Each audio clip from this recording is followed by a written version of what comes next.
Allelopathy. What is that? We think of plants as being a very peaceful, serene environment. But what is going on in the secret life of plants? Well, some plants are allelopathic, which means that they want to harm and kill other plants. Plant on plant crime. So why in the world would we even have some plants that want to kill or hurt other plants? Why do you think they would do that?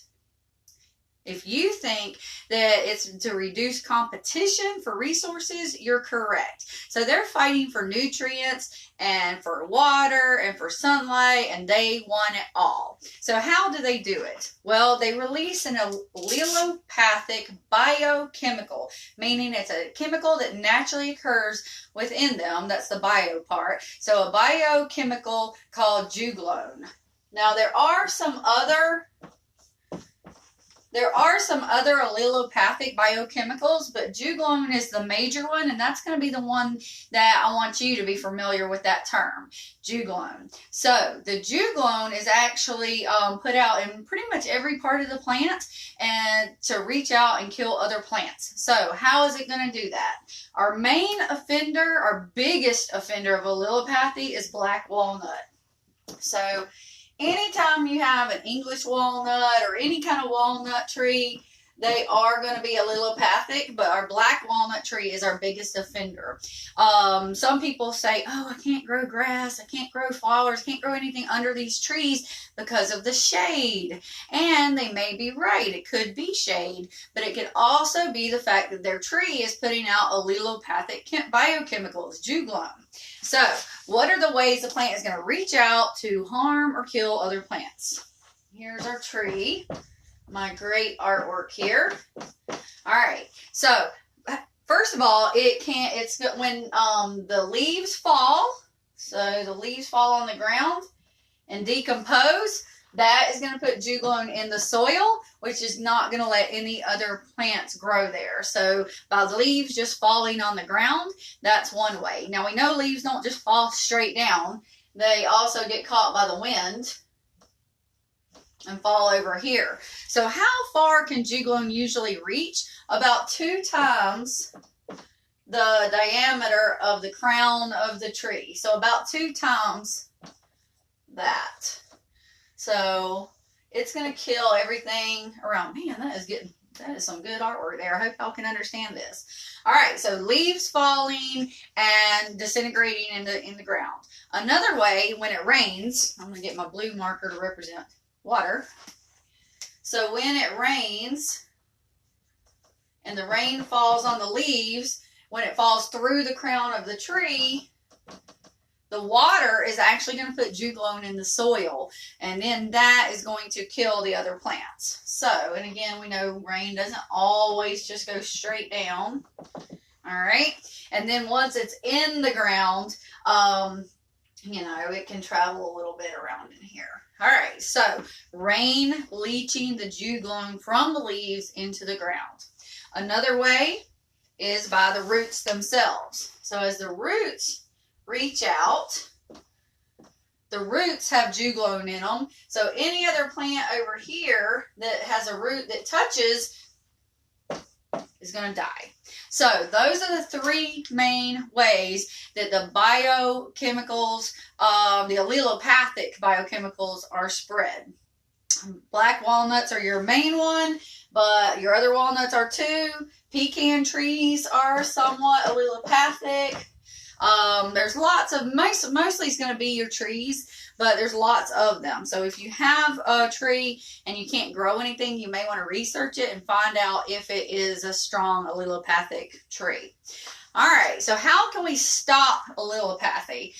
First of all, if you cut this tree down, unfortunately, you're probably still going to have some allelopathic chemicals in the soil and also in the roots. So that may not always stop it. It may take a very long time for all that to go away. So how can we deal with it? One thing we can do is not necessarily worry about getting rid of the allelopathic chemicals, but we can plant allelopathic resistant plants. So we can plant plants that can resist that juglone. So a few of them I want you to know. So I want you to know like 3 of these plants. This way you at least have something in your toolbox. So I want you to know hydrangeas. So hydrangeas are that bushy flower that makes the big pom-pom flowers. So you've probably seen those, you know, around your grandparents' house. They're really popular and have been popular for a long time. They get big, make these pom-pom flowers. So hydrangeas is a good one that can resist the juglone. Dogwoods. So if you want some pretty trees that don't grow quite as big and you want some pretty flowering trees, dogwoods are an allelopathic resistant plant. Hostas. Hostas are a ground cover. A really pretty ground cover with broad leaves. So they also do grow well in shade. So many of them do. Some of them are variegated, and you should know if they're variegated, of course, they're going to need a higher sun, right? But some of them will grow in shade very well. So hydrangeas, you've got a shrub, a tree, and a ground cover that will grow very well even in allelopathic conditions. So that's one way we can deal with it. The other thing is to make sure your soil is well drained, that it has good drainage.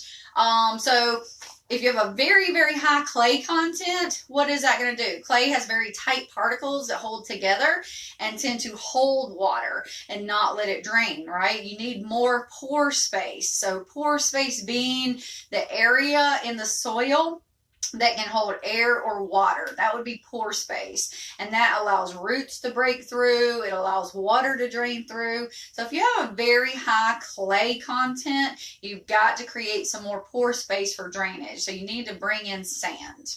And also remember, what else can we add that will create pore space? Lime. So we can add lime and add sand to create some more pore space in the soil to fight those allelopathic conditions. The other thing you can do is add organic matter. So what do we know first about organic matter that has in common with clay? Organic matter and clay both have those negative ions to attract cations for cation exchange capacity. Which, what is cation exchange capacity? Do you remember? I hope you're thinking it's the soil's ability to hold nutrients for the uptake by the plant roots. So that is what cation exchange capacity is in a nutshell, and you should remember how it works. So anyway, so that's what they have in common. But you can put organic matter on the soil that contains, organic matter is going to contain lots and lots of microorganisms. Okay, lots of microfauna, microflora, bacteria, all those things. So we already know that bacteria is not always bad. There are lots of good bacteria that will break stuff down. And in this case, a lot of those microorganisms can actually break down juglone. So if you add a lot of organic matter, which you want your soil to have anyway for good CEC, and you make sure that your soil has good drainage and good pore space, so your plant roots can grow well, and also so that the water doesn't just sit and hold in that tight clay soil. So add sand. Basically, you're just making a good, healthy soil. And then on top of that, using your juglone resistant plants. There's many, but the 3 of which I told you. Do you remember the 3 juglone resistant plants I gave you? Hydrangea, dogwood, and hosta. So, allelopathy is part of the secret life of plants we never even know about, plant on plant crime. So go out and check around your environment and see, do you have any allelopathic trees? If you have an area where nothing's growing, is it really just because of the shade, or is it because the plant is actually trying to kill the other plants? So check out your environment and let me know what you find. Have a great day. See you next time.